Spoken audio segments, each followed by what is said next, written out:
زيت زيتون بسخنه على النار وارجع. بعد ما سخن زيت الزيتون نحط كمون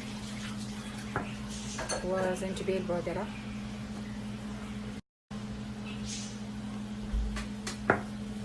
وملعقة فازلين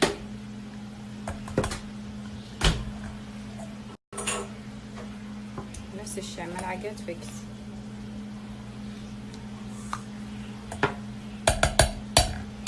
ونحركه.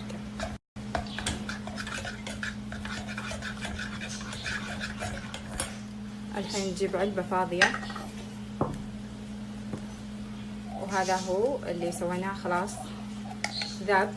واللي تبي بسرعة تحط ترجعه للنار مرة ثانية، بعدين تصبونه في العلبة.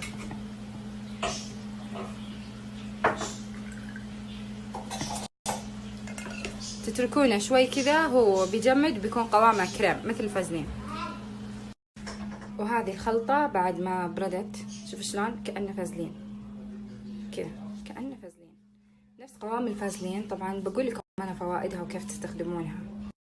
كيف تستخدمون هالخلطة؟ تاخذون شوي منها تحطونه على سر الطفل، تحطوه فوق لزقة الجروح عشان ملابسهم ما تتوسخ، وتحطون تدهنون الرجل من تحت وتلبسونهم شراب كل ليلة كل ليلة من الحين. يعني من الحين إذا يوم بدأ يتغير الجو أحسن يعني بإذن الله راح تقيهم من الأمراض، من البرد، تسحب البراد مرة، وإذا أضفتوا لها ملح تسحب الحرارة بعد.